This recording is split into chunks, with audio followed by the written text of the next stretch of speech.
The world needs heroes, and with heroes come villains. Ever since Overwatch released, its take on the hero shooter has proven to be generally fun and unique. With plenty of recognizable and fun characters, Overwatch has a place in the heart of many gamers. However, not everyone in Overwatch is a good person, and that means we need to talk about the criminals. Hey guys, I'm Brad with One Up Binge, and this is sentencing Overwatch villains for their crimes.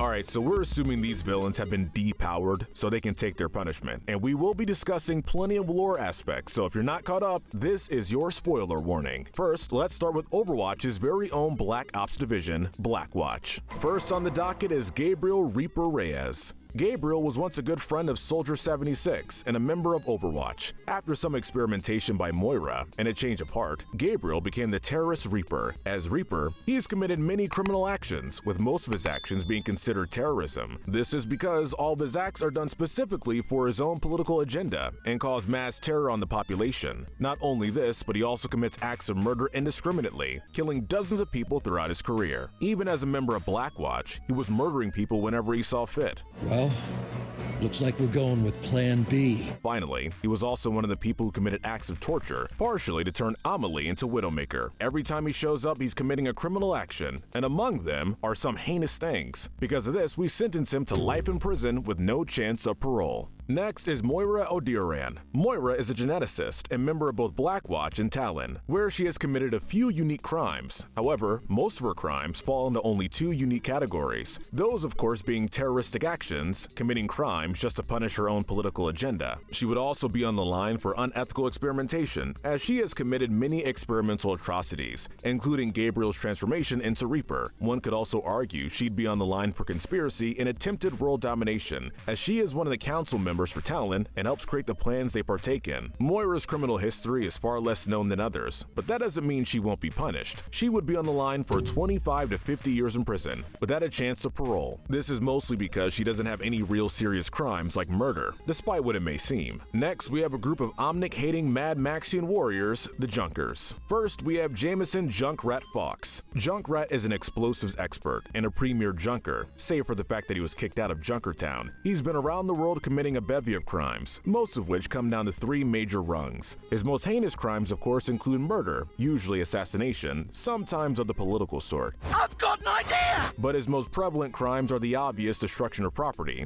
destroying things ranging from personal property to federal property, like bank vaults, and even government property and buildings. Not to mention the many thefts he's committed, ranging from petty theft to burglary, to of course armed robbery, as he consistently sticks up banks for their money and partially for the fame. We think it's only fair he gets life in prison without parole. Next is Jameson's bodyguard, Mako Roadhog Rutledge. Roadhog may seem like the less evil of the two at first, and while many may argue that, he's definitely the more criminal. Not only would he be on the line for the aiding and abetting of Junkrat's many crimes, but he has committed his fair share at the same time. Idiot. Sure, he helped commit the bank robberies and petty thefts, and destruction of many properties. However, he is also a serial killer, mostly of Omnics, but he has dozens of murders under his belt. Due to being such a silent, brooding type, it's unknown how many crimes he's truly committed in his long time on Earth. Without all the information, he gets a slightly lighter punishment, an execution via beheading, as that would likely be the only way to put him down. Rounding out the section is Odessa Junker Queen Stone. Junker Queen earned her title because she spent most of her time becoming the titular queen of the Outback's Junkertown. This starts off with her committing treason against the current king, after he had thrown her and her family out. Get out of my city. She then committed constant and continued acts of murder, including mass murder of both humans and Omnics. After becoming queen, she not only continued her murders, but is also known for warmongering, specifically against the aforementioned Omnics. Even her smallest crime is mass theft, which is definitely something to look for when it comes to everything she's done. While she may have her reasons for doing the things she's done, we believe she still must be punished. After some thinking, we think a public execution via beheading, preferably guillotine, would be the best punishment. Now we have the iconic villain group Talon. Starting off the section is Akande Doomfist. Doomfist is the current in a line of warriors who utilize a powerful gauntlet known as the Doomfist. Doomfist. He's one of the leaders of Talon, and as such has done a multitude of very criminal actions during his appearances. Doomfist not only heads the conspiracy that Talon is known for, but he would even be on the line for terrorism. Not only does he help in the terroristic actions of Talon, but hires Ramatra, leader of the terroristic actions used by Null Sector. He's also responsible for actions including his own jailbreak, assault, destruction of property, and even attempted murder. Most of this comes from his fight with Winston, Genji, and Tracer, where he nearly kills him. Due to his high status, he's also responsible for warmongering,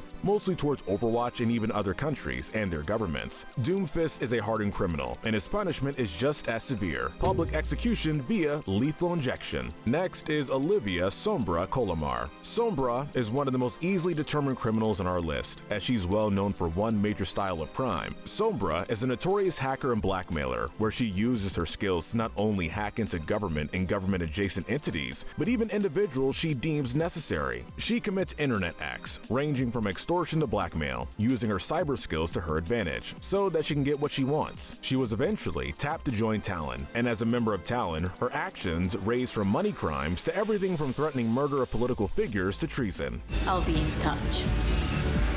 She would also be on the line for terrorism. However, all of her crimes would be considered cyber terrorism. Despite all this, Sombra's crime list is actually small, and her punishment would be little more than 20 years in prison without a chance of parole. Now we have Amelie Widowmaker. Amelie is an interesting case because she only has a few crimes, mostly murder-related. Those are murder, assassination, and political assassination. The last two are mostly related to Mandata and other small criminal actions. She'd also technically be on the line for terrorism as well as aiding and abetting. However, anyone who knows the lore can tell you she'd been tortured and essentially brainwashed into doing what she does. While she seems to enjoy it after this point, it is worth noting that this doesn't stop her from being on the line for these crimes. That means she might get a slightly lower punishment for this, but it would still be at least 30 years in prison with no chance at parole. The final Talon member is Sigma. Sigma is the other interesting case on our list, but before we can discuss exceptions, we need to discuss crimes. First, he's on the line for terrorism, as most members of Talon are, and he's also assaulted people here and there. However, it had to be mentioned very specifically that Sigma suffers from bouts of psychosis and other mental illnesses that make it so that he would not be fully aware of the crimes he's committed. So, considering his super small list of crimes and his mental problems, his punishment would be very light. The universe is magnificent,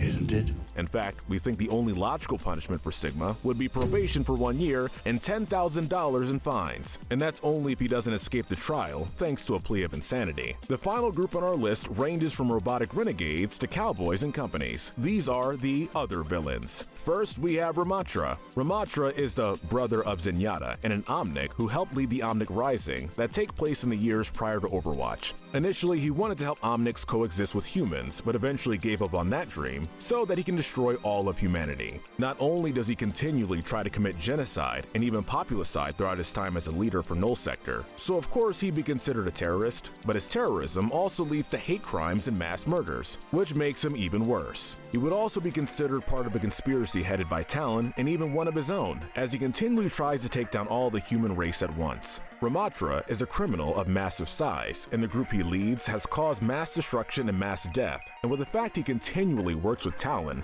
shows us just what kind of morals he has. Ramatra's criminal history comes from a good place, a place of pushing back against racism and hate, but his actions leave him with a pretty hefty criminal sentence. He would be publicly executed with the electric chair. Next is Elizabeth Caledonia Calamity Ash. Ash is a leader of the Deadlock Gang, a gang that Cassidy was once a part of, and the criminal actions they've committed, and Ash leads a lot of them. Of the many crimes they've committed, Ash's smallest crimes are theft, robbery, and weapon trafficking. In fact, she attempts to traffic a weapon that turns out to be the robot Echo. However, this never gets far enough to where it becomes a criminal action, as it never reaches its target. Now you got my attention.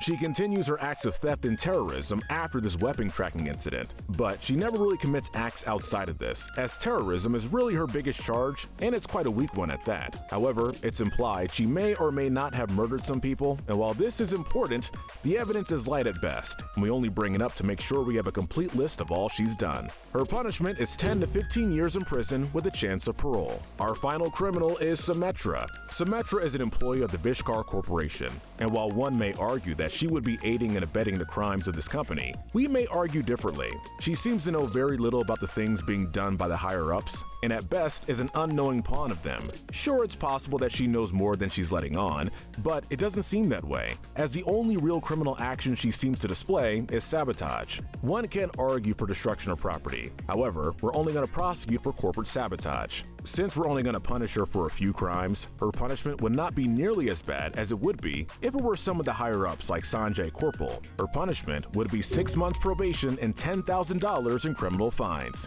Alright guys, that's the list. Let us know in the comment section if you agree with our ranking, and tell us what we should cover next. And if you need a one-up, be sure to hit that notification bell and binge some of our other Overwatch videos. Thanks for watching.